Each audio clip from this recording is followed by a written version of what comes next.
കലോത്സവവും സ്പോർട്സും.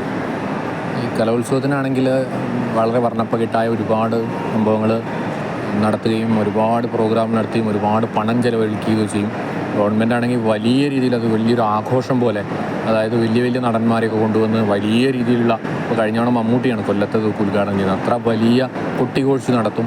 പക്ഷേ സ്പോർട്സിലേക്ക് വരുന്ന സമയത്ത് ഒരു ഇരട്ടത്താപ്പാണ്, യാതൊരുവിധ സംഭവമില്ല. ഇത്തവണ സ്പോർട്സ് മീറ്റ് പങ്കെടുത്തവർ പറയുന്നത് അവർക്ക് ഭക്ഷണം കൊടുത്തിരുന്നു, പക്ഷേ അതുകൊണ്ട് അവർക്ക് ടി എ ആയിട്ട് സാധാരണ കൊടുത്തുകൊണ്ടിരിക്കുന്ന പൈസ ഈ ഭക്ഷണത്തിൽ നിന്ന് കുറയ്ക്കും എന്നാണ് പറഞ്ഞിട്ടുള്ളത്. അപ്പോൾ അത്രയേറെ അപകടകരമാണ്. കുട്ടികൾ സ്പോർട്സിൽ വന്നാൽ, ഇപ്പം കുട്ടികളുടെ അവസ്ഥ ആലോചിച്ച് നോക്കും. സ്പോർട്സിൽ നന്നായിട്ട് വരുന്ന കുട്ടികൾ ഒരുപാട് കഷ്ടപ്പെട്ടിട്ടാണ്, ഒരുപാട് കാലം കഷ്ടപ്പെട്ട് ഒരുപാട് ബുദ്ധിമുട്ടിയാണ് അവർ സ്പോർട്സിൽ വരുന്നത്. യാതൊരുവിധ അടിസ്ഥാന സൗകര്യം സ്കൂളുകളിലൊന്നുമില്ല, യാതൊരു അടിസ്ഥാന സ്കൂളുകളില്ല, ഒരു കലാ അധ്യാപകരില്ല, കായിക അധ്യാപകരൊന്നുമില്ല. കൃത്യമായ ഹയർ സെക്കൻഡറിയിലൊന്നും ശരിക്കും പറഞ്ഞാൽ കൃത്യമായ കായിക അധ്യാപകരുടെ പോസ്റ്റ് പോലും ഇല്ല. വെറുതെ ഒരു PT പീരീഡ് എന്നല്ലാതെ ഹൈസ്കൂൾ ഹയർ സെക്കൻഡറി ഒന്നിച്ച് വന്നാൽ മാത്രം ഹൈസ്കൂളിലെ ടീച്ചറുടെ സേവനം എപ്പോഴെങ്കിലും കിട്ടുക. അപ്പോൾ അത്രയേറെ കുറവാണ് ഈ കായിക അധ്യാപകരുടെ എണ്ണം എന്ന് പറയുന്നത്. നമ്മൾ മനസ്സിലാക്കേണ്ട ഒരു കാര്യം, കേരളത്തിൽ ഇങ്ങനെ പോയി കഴിഞ്ഞാൽ കേരളം നമ്പർ 1 ആണ് സ്പോർട്സിൽ. അതുകൊണ്ടാണോ എന്നറിയില്ല, യാതൊരു പരിഗണനയും ഈ വിഷയത്തിൽ കൊടുക്കുന്നില്ല, ഫണ്ടില്ല എന്നുള്ളതാണ് പറയുന്നതിൻ്റെ പരാതി എന്ന് പറയുന്നത്. ഇപ്പോൾ ഇതിൽ മറ്റൊരു വിഷയം എന്ന് പറഞ്ഞാൽ, കുട്ടികൾ ഇതിലേക്ക് ആകർഷിക്കുന്ന ഒരു ഘടകം ഇതിലെ മാർക്കാണ്. അത് കലോത്സവത്തിനാണെങ്കിൽ നമുക്കറിയാം, സ്റ്റേറ്റിലേക്ക് വന്ന ഉറപ്പായിട്ടൊരു മാർക്കുണ്ട്. സ്റ്റേറ്റിലെത്തിയാൽ മതി, പങ്കെടുത്താൽ മതി, ഒരു മാർക്ക് വരും. അത് മിക്കവാറും A ഗ്രേഡ്, കണ്ണും പൂട്ടി A ഗ്രേഡ് കൊടുക്കുകയും ചെയ്യും. വളരെ വിരളമായിട്ട് മാത്രമേ സ്റ്റേറ്റിൽ B ഗ്രേഡ് കൊടുക്കാറുള്ളൂ. അപ്പോൾ പങ്കെടുക്കുന്ന എല്ലാവർക്കും ഒരു മിനിമം മാർക്ക് ഇതിൻ്റെ ഭാഗമായി കിട്ടും. എന്നാൽ സ്പോർട്സിൽ നോക്കൂ, സ്പോർട്സിലും ഏകദേശം ഇതേ ആൾക്കാർ പങ്കെടുക്കുന്നുണ്ട്. പക്ഷേ അവർക്കൊന്നും തന്നെ ഒരിക്കലും സ്പോർട്സിൽ ആദ്യത്തെ 4 സ്ഥാനങ്ങളിൽ വന്നാൽ മാത്രമേ മാർക്ക് കിട്ടുകയുള്ളൂ എന്ന്. പണ്ട് 6ാമത്തെ സ്ഥാനത്തൊക്കെ വന്നാൽ കിട്ടുമെന്ന് പറയുന്നുണ്ട്. ഇപ്പോൾ 4 സ്ഥാനത്ത് വന്നാൽ മാത്രമേ അവർക്ക് കിട്ടൂ. അപ്പോൾ ബാക്കി വരുന്ന 14, ഇപ്പോൾ ഒരു ടീമാണ് ഇവൻ്റ് ആണെങ്കിൽ ബാക്കി 10 ജില്ലകളിൽ നിന്ന് വരുന്ന ടീമുകൾക്ക് എല്ലാ കുട്ടികൾ കഷ്ടപ്പെട്ട് ബുദ്ധിമുട്ടി വന്ന് ജില്ലയിലെത്തി, ജില്ലയിൽ നിന്ന് സ്റ്റേറ്റിലേക്ക് വരുന്ന കുട്ടികളാണ്. അവർക്ക് യാതൊരുവിധ മാർക്കും ഇവർ പ്രൊവൈഡ് ചെയ്യുന്നില്ല. അപ്പോൾ അത്രയേറെ അജഗജാന്തരമാണ് ഇവരുടെ വ്യത്യാസം. ഇത് മനസ്സിലാക്കേണ്ടത് സർക്കാരാണ്. സർക്കാർ ഇതിന് കുട്ടികൾക്ക് ഗ്രേസ് മാർക്കെങ്കിലും, മിനിമം ഒരു ഗ്രേസ് മാർക്ക് കൊടുക്കാനെങ്കിലും തയ്യാറാവണം. സ്റ്റേറ്റിൽ പങ്കെടുക്കുന്നതിന് അതിനൊരു ഗ്രേഡ് അനുസരിച്ച് വേണമെങ്കിൽ തീരുമാനിച്ചോളൂ. അല്ലെങ്കിൽ ഒരു കുട്ടികൾ ഇപ്പോൾ ക്വാർട്ടറിലാണ് ഇപ്പോൾ പരാജയപ്പെടുന്നതെങ്കിൽ എങ്ങനെ, എത്രാമത്തെ റൗണ്ടിലാണ് പരാജയപ്പെടുന്നത്, അങ്ങനെ മാർക്ക് മിനിമം സ്റ്റേറ്റിലെത്തുന്ന എല്ലാവർക്കും ഒരു മിനിമം മാർക്ക് കിട്ടാനുള്ള അവകാശം ഉണ്ടാക്കേണ്ടതുണ്ട്. അതൊരു കൊടുക്കേണ്ടതാണ്, കുട്ടികൾക്ക് നൽകേണ്ടതാണ്. പക്ഷേ അതിൽ നിന്നൊക്കെ സർക്കാർ തീർത്തും ഉപേക്ഷയാണ് സംഘടിപ്പിക്കുന്നത്. ഒരു ഇരട്ടത്താപ്പാണ് സർക്കാരെ സംബന്ധിച്ചിടത്തോളം. 2 പേരോട് 2 നയമാണ് സർക്കാർ കാണിക്കുന്നത്.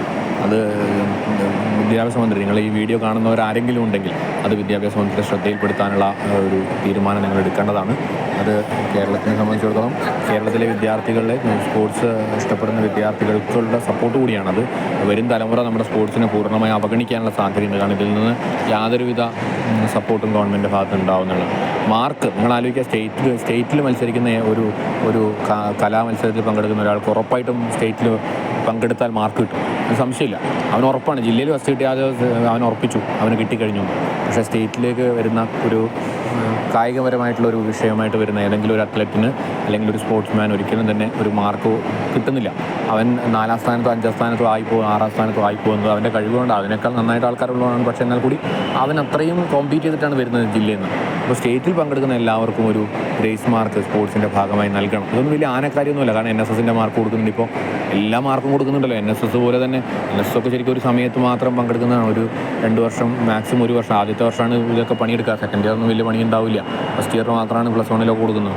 അപ്പോൾ അതിൻ്റെ NSSന് മാർക്ക് കൊടുക്കുന്നുണ്ട്, എല്ലാത്തിനും മാർക്ക്, NCCക്ക് മാർക്ക് കൊടുക്കുന്നുണ്ട്. എന്തുകൊണ്ട് സ്പോർട്സിന് കൊടുക്കുന്നില്ല?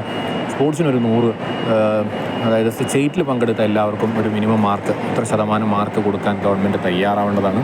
അതിനുള്ള ശ്രമം എല്ലാ സ്പോർട്സ് ഇഷ്ടപ്പെടുന്ന, ഫുട്ബോളിൽ കേരള എല്ലാ സ്പോർട്സും ഇഷ്ടപ്പെടുന്നവരാണ്. അങ്ങനെ ആരെങ്കിലും ഉണ്ടെങ്കിൽ അവരെന്ത് ചെയ്യണമെന്ന് വെച്ചാൽ അതിനുവേണ്ടി നടപടി എടുക്കണമെന്ന് മാത്രം അഭ്യർത്ഥിച്ച് നിർത്തുന്നു.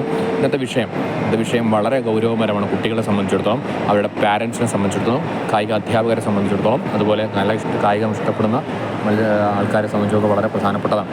അപ്പോൾ അത് മനസ്സിലാക്കിക്കൊണ്ട് വേണം ഈ വിഷയങ്ങൾ ഗവൺമെൻറ് ഏറ്റെടുക്കാനും നടത്താനും. അടുത്ത വർഷമെങ്കിലും കുട്ടികൾക്ക് ഗ്രേസ് മാർക്ക് കൊടുക്കാനുള്ള സംവിധാനം നമ്മുടെ നാട്ടിൽ നിലവിൽ വേണം. അതിനെതിരെ പ്രക്ഷോഭം നടത്താൻ സ്പോർട്സുകാർ തയ്യാറാവേണ്ടതാണ്.